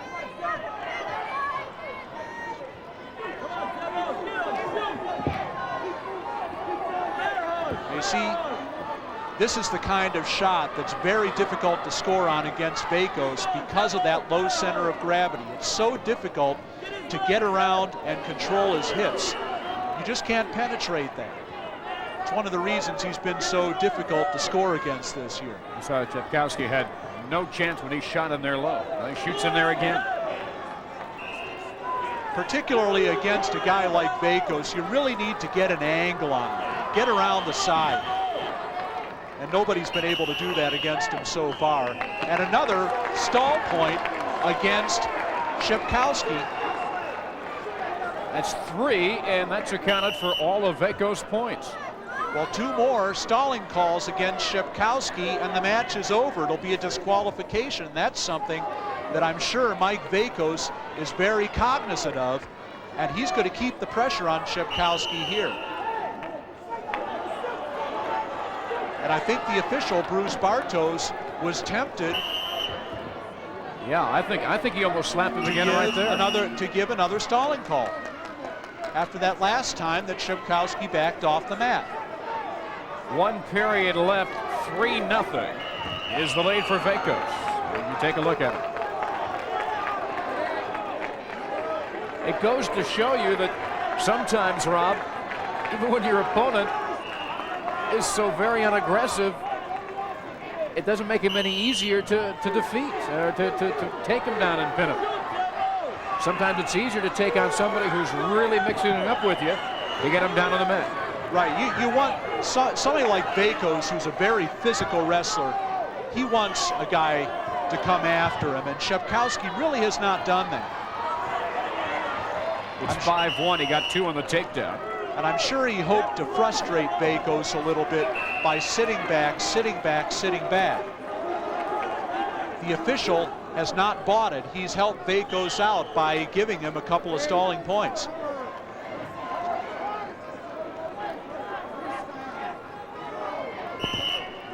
Now Vacos with the intentional escape.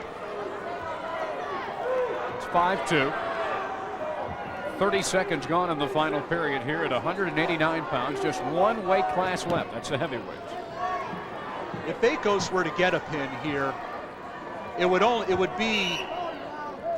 would still be in a position where they'd have to win at heavyweight, but it would be just a huge psychological lift to be able to overcome a wrestler who just won't square up and go after you like this and pin him anyway. Might just be the spark they need going into heavyweight.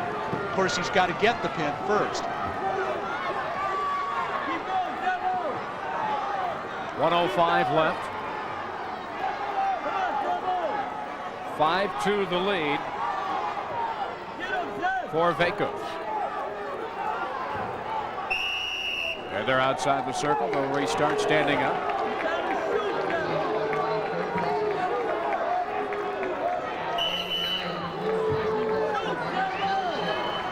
Goes with that underhook again. Again trying for that ankle pick.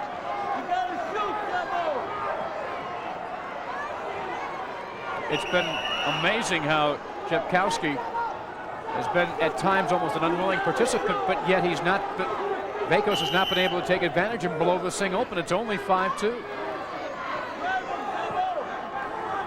Well, Shipkowski is out there to try and keep the match close, and there is a hip toss. A beautiful trick by Vacos, took him right to his back, and there's a pin. There's the pin. It came lightning quick. Now we have to see what kind of an edge or what kind of a spark that's going to give Jim Lukasik at heavyweight.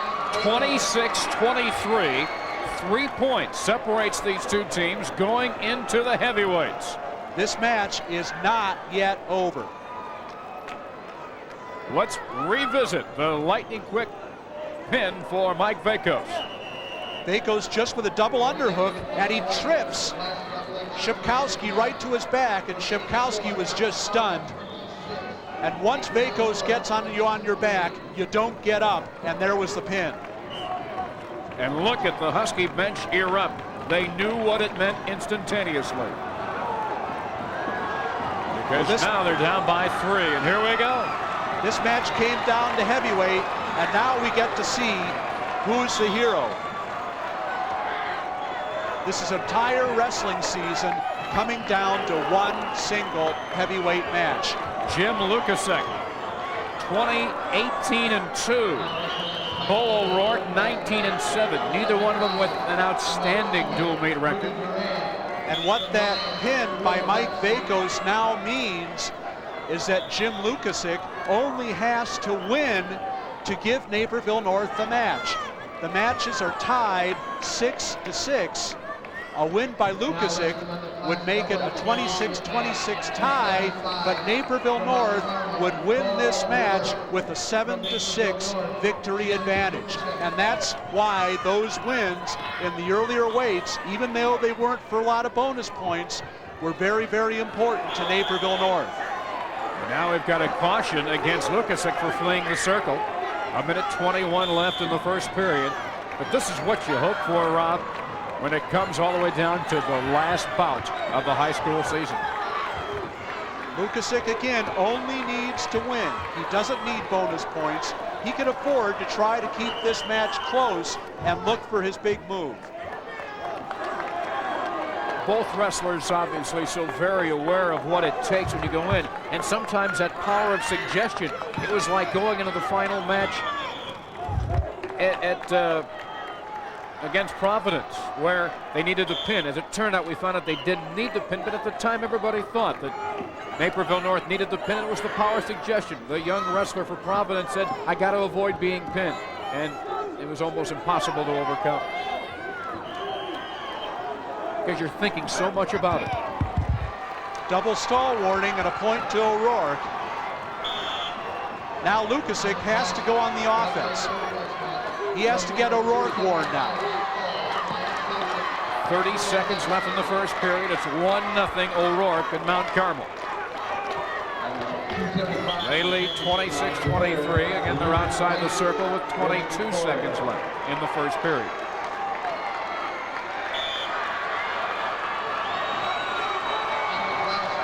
Mount Carmel is ahead 26-23, but the matches once again are tied at 6-6. Naperville North wins a 26-26 tie, so all Lukasik has to do is win this match. The number one tiebreaker criteria, the team with the most individual victories, including victories by forfeit, default, or disqualification, will be declared the winner.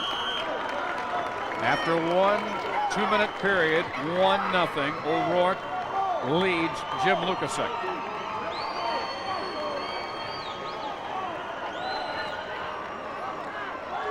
And Lukasik will start on top for the second 2-minute period.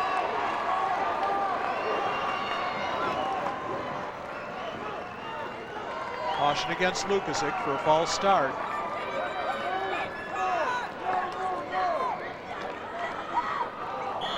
Now we're underway in the second period. O'Rourke stands up right away. Had no trouble getting the escape. And it's 2-0.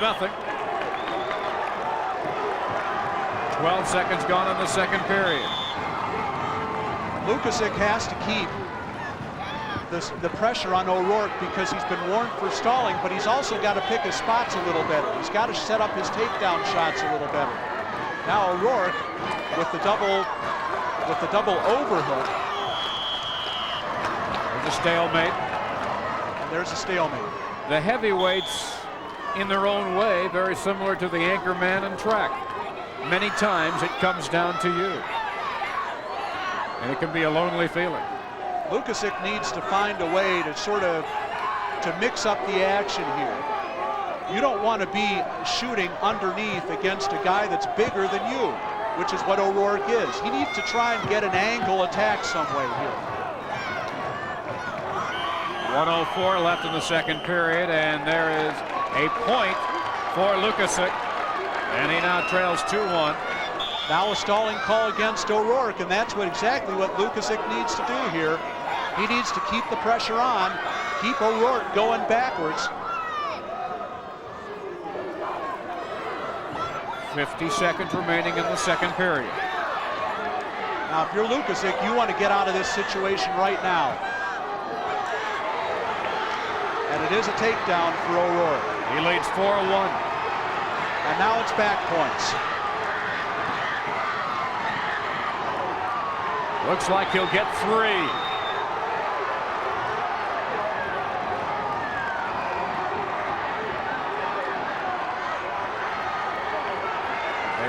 There's the pin. It's it. Mount Carmel wins it. They win it with Bull O'Rourke's pin at 3 minutes and 41 seconds. Lukasik needed to win. O'Rourke came through with the pin.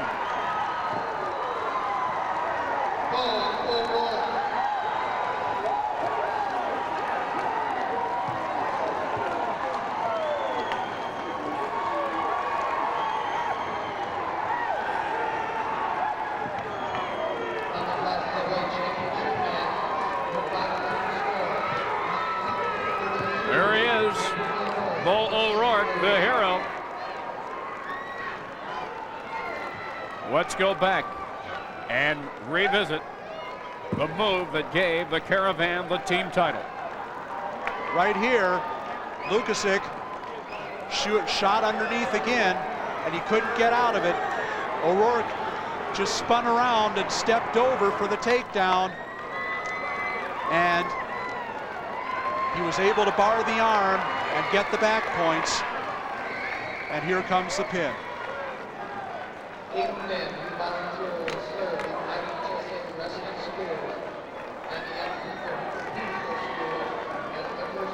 That's it.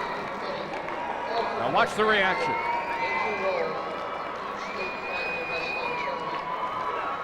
You hear it so many times, but that's what it's all about. We'll be back with more coverage coming your way on Sports Channel after we take this time out.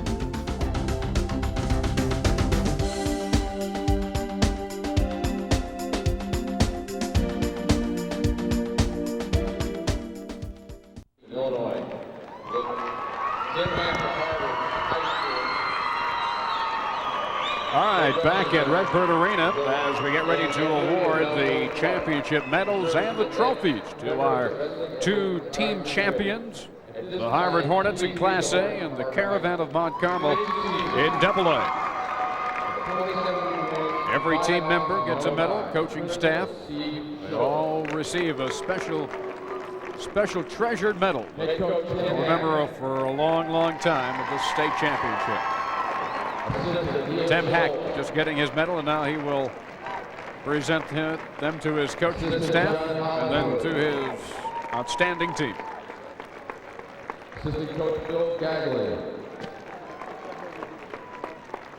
Athletic Director Richard Hoffbreder. The Harvard Hornets defeating Junior Reyes. the Pioneers of University High 33-26. Jason Lagerhausen. And the Hornets finished 26-5. And after three second-place team finishes, they finally bring home number one. Jamie Champer. Ryan Chemay.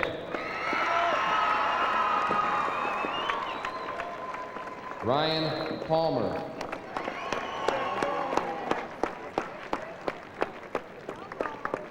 Phil Chismore.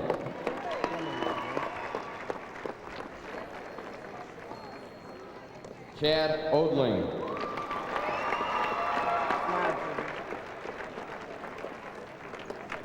Lance Lagerhausen. It may not be the size that Ms. Yamaguchi and others got in Albertville, but they're every bit as precious to these athletes, these gold medals that they received. Larry Pop. Here are the two Pop brothers, and when you look back, Rob, it was their two pins that really broke it open. And of course, Normal University High could only wonder, and we'll have to wonder forevermore what might have been were not for Corey Christensen's broken hand. Ches Doherty. Lee Cobb. Jose Saucedo. Harvard coach Tim Hack giving a hug to each of his seniors. Ensign. Very special touch. And Don Medinas. This year's A championship trophy will be presented by Larry Stinson of Aledo High School. Aledo's Larry Stinson ready with the trophy. Will Coach Tim Hack and the captains of Harvard High School step forward. There's Larry and receive Stinson your of Aledo, championship and trophy. he will present the This is trophy due to to the Tim Hack degree. and the Hornets of Harvard.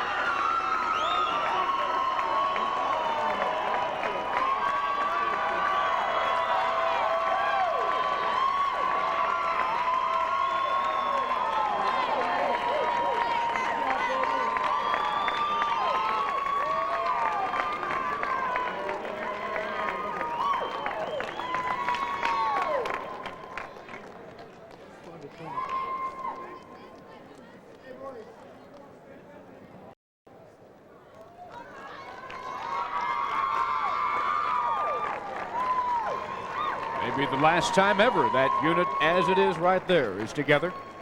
And they pose for some final photos. 20 years from now, the waistlines might be a little wider, the hairlines a little more receded, maybe a little grayer in the tooth, but they'll never forget this night at Illinois State University's Redbird Arena.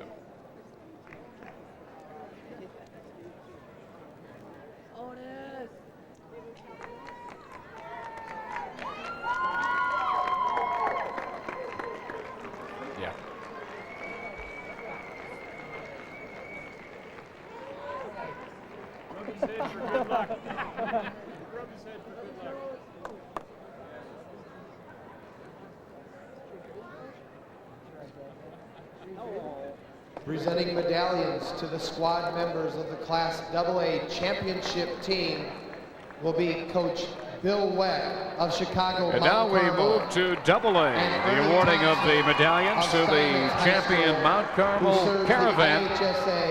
Second state championship for the school. They won football in 5A, and please meet the Caravan of Chicago. They are crowned champions in dual team wrestling.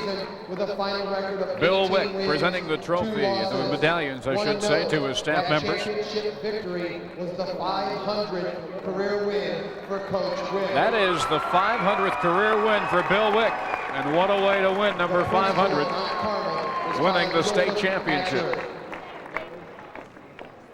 Head coach Bill Wick.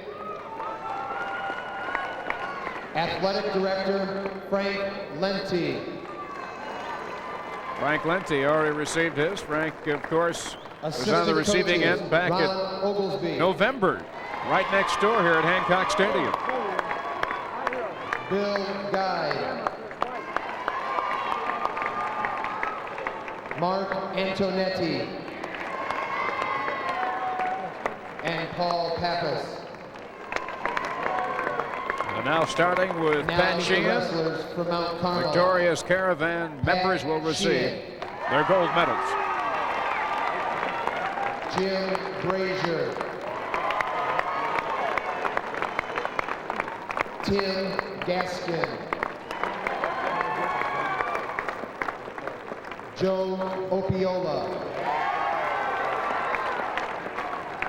Tim Sheehan. Ryan Casey. Dino Amendola. Mount Carmel wearing sweats that take you back to a different era, perhaps. Mike They were ranked number 2 and come away from Redbird Arena number 1. Steve Williams. Mike Bertoni. Scott Radosovich.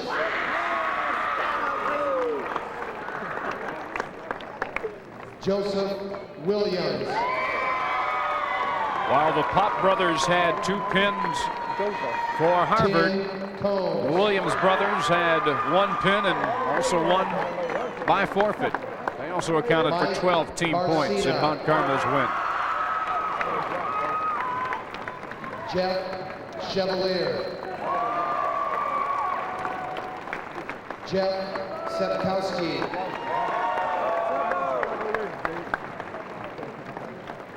Marlon Thomas.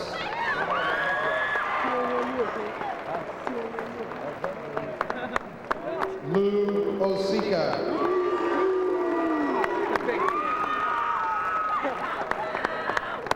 And Bo O'Rourke. There's Bo O'Rourke. It was his pin that clinched it. And heavyweight, his fall at 341 gave them the 32-23 win over the Huskies. Will be presented by Ed Roberts of Oak Forest High School in Oak Forest, who serves the IHSA as secretary of the board of directors. Will coach Bill Wick and the captains of Mount Carmel High School please step forward and receive your championship Ed Roberts trophy. presents the trophy and also bringing in the winning brackets. You'll see there's Bill Cartwright, head coach of Proviso East, who won this title last year. And the Caravan receives the trophy and the frame brackets showing that they emerged from this dual team tournament as 1992 state champions.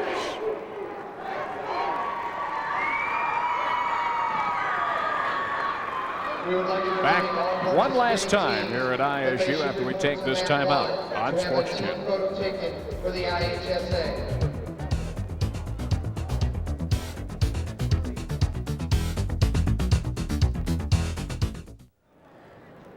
And so it's all over for 1992, and Rob, you know, it comes down to exactly the way you'd like to see it, especially in Double-A, where it went down to the very last weight class. Remarkable drive by Naperville North, just ran a little short. Well, that's all really that you can ask, is to be in it when the last matches come, and they couldn't put together in the heavyweight like they did against Providence, but you know, another match, and it's another story and another one in the record books. Meanwhile, what if as well for University High with Corey Christensen and his broken hand, but it was two outstanding Pop brothers, Lenny and Larry, that really broke it open with the 2 pins. That's true. Those 2 pins, 12 points back-to-back, really did the job for Harvard. And, of course, Colby Wilbur wrapping it up at 171. But Normal U High, only 3 seniors in their lineup. They're going to be back here. I know they will. So that will wrap it up as the AA team title goes to Mount Carmel. The Class A team title goes to Harvard. At this time, we would like to thank some of the people here at the Illinois High School Association who made this Illinois State Championship event on Sports Channel possible. Executive Director H. David Fry. Associate Executive Director Don Robinson. Associate Executive Director Charlene Bredberg, along with Ola Bundy, Jim Flynn, and Martin Hickman. Also, the people here at the tournament manager Dave Ganaway, and Illinois State University Athletic Director Ron Wellman and his fine staff. Our next IHSA event on Sports Channel will be a replay of the 1992 IHSA Boys AA Basketball Quarterfinals tomorrow beginning at 9 a.m. This meet has been produced and directed by Dave Turner. The coordinating producer is Greg Bowman. Our executive producer is John Toohey. Remote facilities were provided by Trio Video of Chicago. The preceding has been an exclusive presentation of Sports Channel.